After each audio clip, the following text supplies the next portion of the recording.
बंगाल के चुनावी महाभारत में सीएम योगी की एंट्री हो चुकी है और योगी ने एक ही झटके में बंगाल के चुनावी थीम को सेट कर दिया है। योगी ने बंगाल में हिंदुओं के सामने बुलडोजर वाला मॉडल पेश कर दिया है। बंगाल में 70% हिंदू 180 से 200 सीटों पर हार जीत तय करते हैं और योगी आदित्यनाथ ने कैसे एक झटके में हिंदुओं को एकजुट कर दिया, कैसे बंगाल में बीजेपी को बढ़त दिला दी, देखिए इस रिपोर्ट में।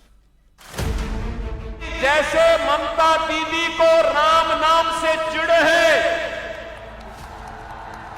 दुर्गा पूजा से चिढ़ है, ऐसे ही यूपी में भी चिढ़ होती थी और डबल इंजन की सरकार आई। अब अयोध्या में भगवान राम का दुनिया का सबसे बड़ा मंदिर बनकर के खड़ा हो गया है।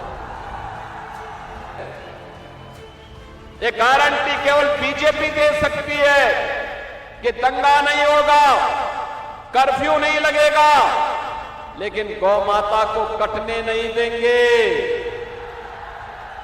और हिंदुओं को बंटने नहीं देंगे। अब ये कल्चरल कैपिटल नहीं, अब तो इन्होंने इसको क्राइम कैपिटल बना करके आपके सामने पहचान का संकट खड़ा किया है कि जो लोग पिछले 15 वर्षों से बंगाल को पहचान के संकट के दौर से गुजार दिए हो, जिन्होंने बंगाल को टेरर का, माफिया राज का और कटमनी एंड करप्शन का अड्डा बना दिया हो, वह टीएमसी अब नहीं चाहिए। इन लोगों ने यहां पर आम जनमानस के सामने, नौजवानों के सामने, बेटी और बहनों के सामने एक भय का माहौल पैदा किया है। इनके कारण माफिया पैदा हुए हैं, सैंड माफिया, कोल माफिया, लैंड माफिया। ये माफिया प्रवृत्ति, ये बीजेपी इसको समाप्त करेगी, बीजेपी का संकल्प है। बंगाल चुनाव में योगी की एंट्री ने पूरा माहौल बदल दिया है। योगी आदित्यनाथ एक एक हिंदू वोट गिन रहे हैं, एक एक सनातनी को एकजुट कर रहे हैं। बंगाल के 70% हिंदू 180 से 200 सीटों पर हार जीत तय करते हैं और योगी आदित्यनाथ का फोकस इन्हीं पर है। याद करिए, पहले राम जन्मभूमि के लिए हमें आंदोलन करना पड़ता था, राम भक्तों पर गोलियां चलती थी। मुझे अभी एक कार सेवक मिला है यहां पे, और राम भक्त कह रहा था कि मुझ पर 1990 में ये टीएमसी की ही पार्टनर पार्टी समाजवादी पार्टी ने गोलियां चलवाई थी, इनकी सरकार में गोलियां चली थी। बंगाल में सबसे बड़ा इशू लॉ एंड ऑर्डर का है और योगी सख्त लॉ एंड ऑर्डर के ब्रांड एम्बेसडर हैं। बंगाल में अक्सर बाबा के बुलडोजर मॉडल की डिमांड होती है और योगी इसी बुलडोजर ब्रांड से बीजेपी की फील्डिंग सेट कर रहे हैं। बहन और भाइयों, आज आप देख रहे होंगे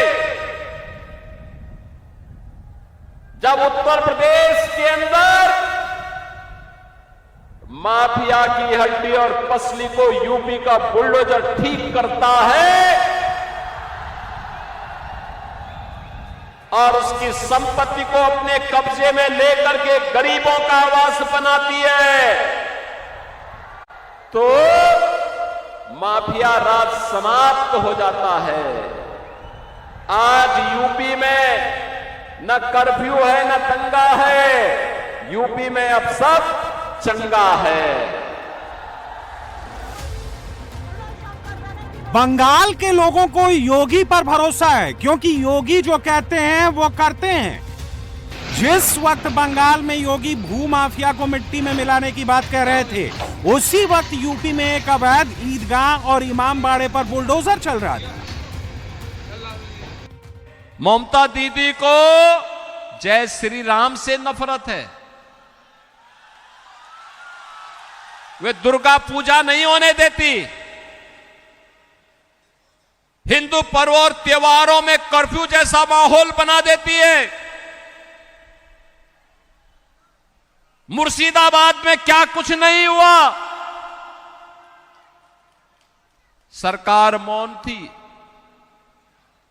उन गुंडों के साथ खड़ी थी, उपद्रवियों के साथ खड़ी थी।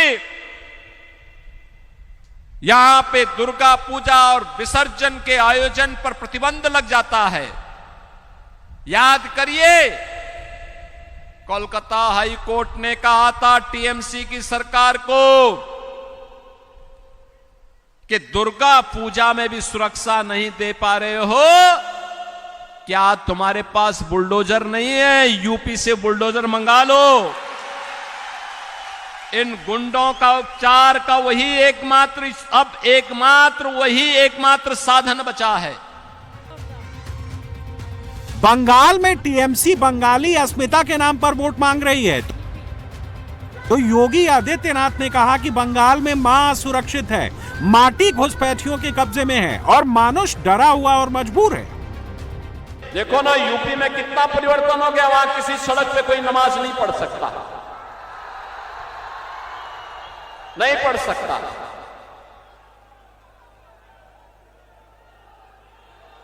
वहां पर्व और त्योहार शांतिपूर्ण तरीके से मनाए जाते हैं। कोई अराजकता नहीं, कोई गुंडागर्दी नहीं। हर बेटी और बहन को सुरक्षा की गारंटी है। लेकिन बंगाल में धड़ल्ले से गौ कसी होती है, गौ हत्या होती है, गौ तस्करी होती है, पर्व और त्योहार के पहले उपद्रव हो जाते हैं। और इसीलिए बहनों और भाइयों, इसकी गारंटी, सुरक्षा की गारंटी, समृद्धि की गारंटी, आने वाले उज्जवल भविष्य की गारंटी केवल और केवल बीजेपी है। ये बंगाल में योगी आदित्यनाथ के लिए दीवानगी है। ये ब्रांड योगी पर बंगाल के हिंदुओं का भरोसा है। योगी का जितना क्रेज यूपी में दिखता है, जितना लखनऊ में रहता है, उतना ही क्रेज लखनऊ से 1000 किलोमीटर दूर बंगाल के बर्धमान जिले के बाराबनी में भी है। योगी की रैली के लिए लोग बसों पर चढ़ गए हैं, घरों की छतों पर डेरा डाल दिया है और पेड़ों पर चढ़ गए हैं। बंगाल की जनता मुख्यमंत्री योगी की एक झलक पाने को बेताब है। आप चिंता मत करिए, टीएमसी के गुंडे क्या कह रहे हैं, भयभीत मत होइए। कोई माफिया क्या कह रहा है, उससे भयभीत होने की आवश्यकता नहीं। कोई मौलाना क्या पक रहा है, उससे चिंता करने की आवश्यकता नहीं। आने दीजिए डबल इंजन की बीजेपी की सरकार को, ये सभी आपकी चाटुकारिता करते हुए दिखाई देंगे। आपके लिए बंगाल की सड़कों पर झाड़ू लगाते हुए दिखाई देंगे ये सभी लोग। 2021 के चुनाव में बीजेपी को 38% से ज्यादा और टीएमसी को 48% वोट मिले थे। अगर बीजेपी को बंगाल जीतना है तो बीजेपी को 5% वोट बढ़ाना होगा। अगर ममता के पाले से 5% वोट खिसका तो बंगाल में बड़ा परिवर्तन होगा और इसी परिवर्तन के लिए बीजेपी माइक्रो लेवल स्ट्रेटजी पर काम कर रही है। टीएमसी ने अपनी तुष्टीकरण की राजनीति के कारण बंगाल की धरती को कठमुल्लापन की राजनीति का अड्डा बना दिया है। लेकिन बंगाल की धरती मां काली की धरती है, बंगाल की धरती मां दुर्गा की धरती है, बंगाल की धरती मां तारा की धरती है। बंगाल की धरती में कठमुल्लापन की संस्कृति और घुसपैठियों को नहीं चलने देंगे।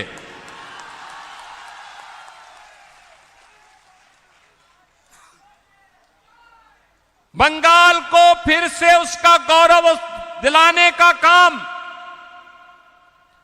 बंगाल को उसकी पहचान दिलाने का काम केवल और केवल डबल इंजन की सरकार कर सकती है और अब बीजेपी की डबल इंजन की सरकार। बीजेपी का प्राइम फोकस बंगाल के 70% हिंदू वोटर और टारगेट पर टीएमसी और ममता दीदी हैं। स्कोर बढ़ाने के लिए ममता राज को महाजंगल राज से जोड़ रही है। डबल इंजन से बंगाल को सुधारने और बदलने की बात कह रही है। और जो जनता के लिए मोदी जी पैसा भेजते हैं दिल्ली से, ये टीएमसी के गुंडे जो पैसा हजम कर जाते हैं। बहनों और भाइयों, आज मैं कहने के लिए आया हूं आपसे ही, जो अराजकता आपको यहां देखने को मिलती है, जो भय का वातावरण है, जो दंगे हैं, जो माफिया राज है, सैंड माफिया और कोल माफिया का वर्चस्व दिखाई देता है, जो विकास के पैसे में कटमनी और करप्शन की भेंट चढ़ जाता है, इससे इसी प्रकार की बुरी स्थिति आज से 9 वर्ष पहले उत्तर प्रदेश की भी थी। याद करिए, उत्तर प्रदेश 9 वर्ष पहले वहां हर दूसरे तीसरे दिन एक दंगा होता था। कोई पर्व और त्योहार नहीं हो सकता था। बान और बेटियां सुरक्षित थी, गुंडागिर्दी चरम पर थी, अपराध चरम पर था, माफिया हावी थे और जनता की सुविधा और जनता के विकास के लिए आने वाले पैसे में ऐसी डकैती पड़ती थी।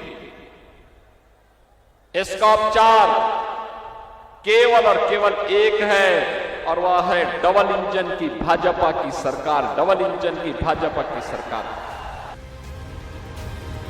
एक तरफ ममता की पार्टी लगातार चौथी जीत के दावे कर रही है, दूसरी तरफ योगी आदित्यनाथ बंगाल की हवा बदलने में लगे हुए हैं। योगी इतने पर ही नहीं रुके, उन्होंने बंगाल में चलने वाले सिंडिकेट को भी डायरेक्ट हिट किया, गुंडों को भी निशाने पर लिया। कहा बंगाल घुसपैठियों की अराजक गतिविधियों का अड्डा नहीं बनना चाहिए। बंगाल में सुरक्षा को टीएमसी के गुंडों ने समाप्त कर दिया है, और इसीलिए मैं आपसे कहने के लिए आया हूं, भारत की कल्चरल कैपिटल के रूप में अपनी पहचान बनाने वाले बंगाल को फिर से कल्चरल कैपिटल बनाने के लिए डबल इंजन सरकार की आवश्यकता है। हमारा बंगाल घुसपैठियों की अराजक गतिविधियों का अड्डा नहीं बनना चाहिए। याद करिए, ये टीएमसी, ये कांग्रेस, ये कम्युनिस्ट, बांग्लादेश में हिंदू मारा जाता है, मौन हो जाते हैं, लेकिन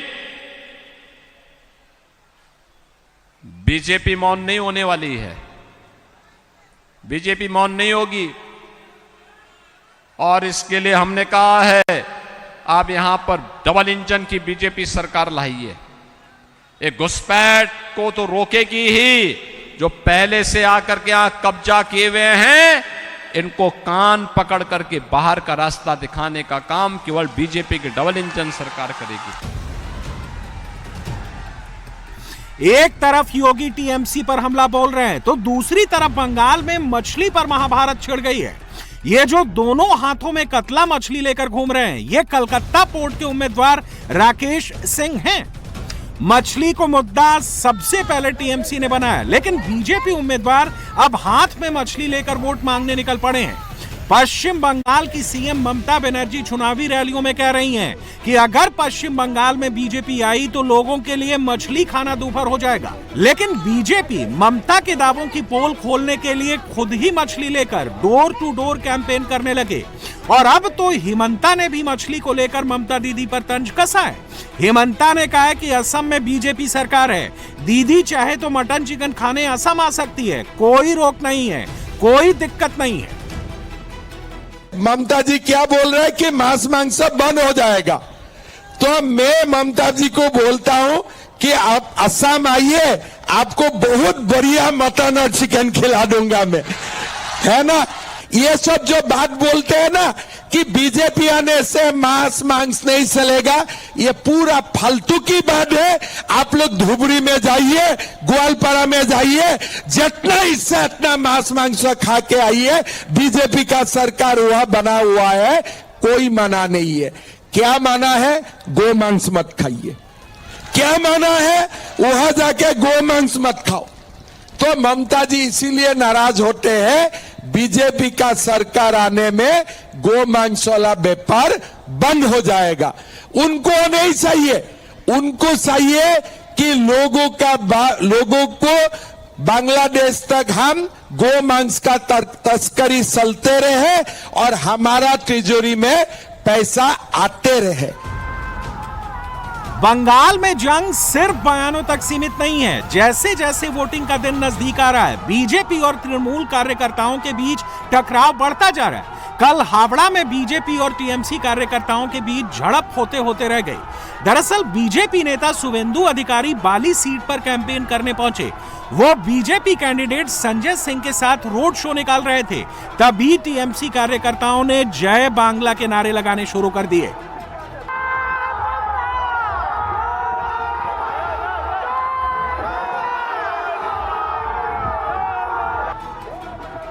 बीजेपी कार्यकर्ताओं ने भी जय श्री राम के नारे लगाए। देखते ही देखते माहौल गर्म हो गया। शुभेंदु भी अपना आपा खो बैठे, नारेबाजी करने लगे।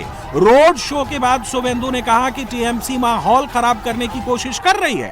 पुलिस भी तृणमूल का साथ दे रही है, वो इसकी शिकायत करेंगे। कोलकाता पोर्ट सीट पर माहौल गर्म है। यहां ममता के करीबी नेता फिरहाद हाकिम के सामने बीजेपी के नेता राकेश सिंह चुनाव लड़ रहे हैं। राकेश सिंह ने यहां टीएमसी कार्यकर्ता पर एक महिला को धमकी देने का आरोप लगाया। उन्होंने फिरहाद हाकिम की तुलना दाऊद इब्राहिम से की। इसका सामने का शकल दाऊद इब्राहिम और अंदर का शकल इसका दाऊद इब्राहिम है। इसको तड़ी पार करना पड़ेगा।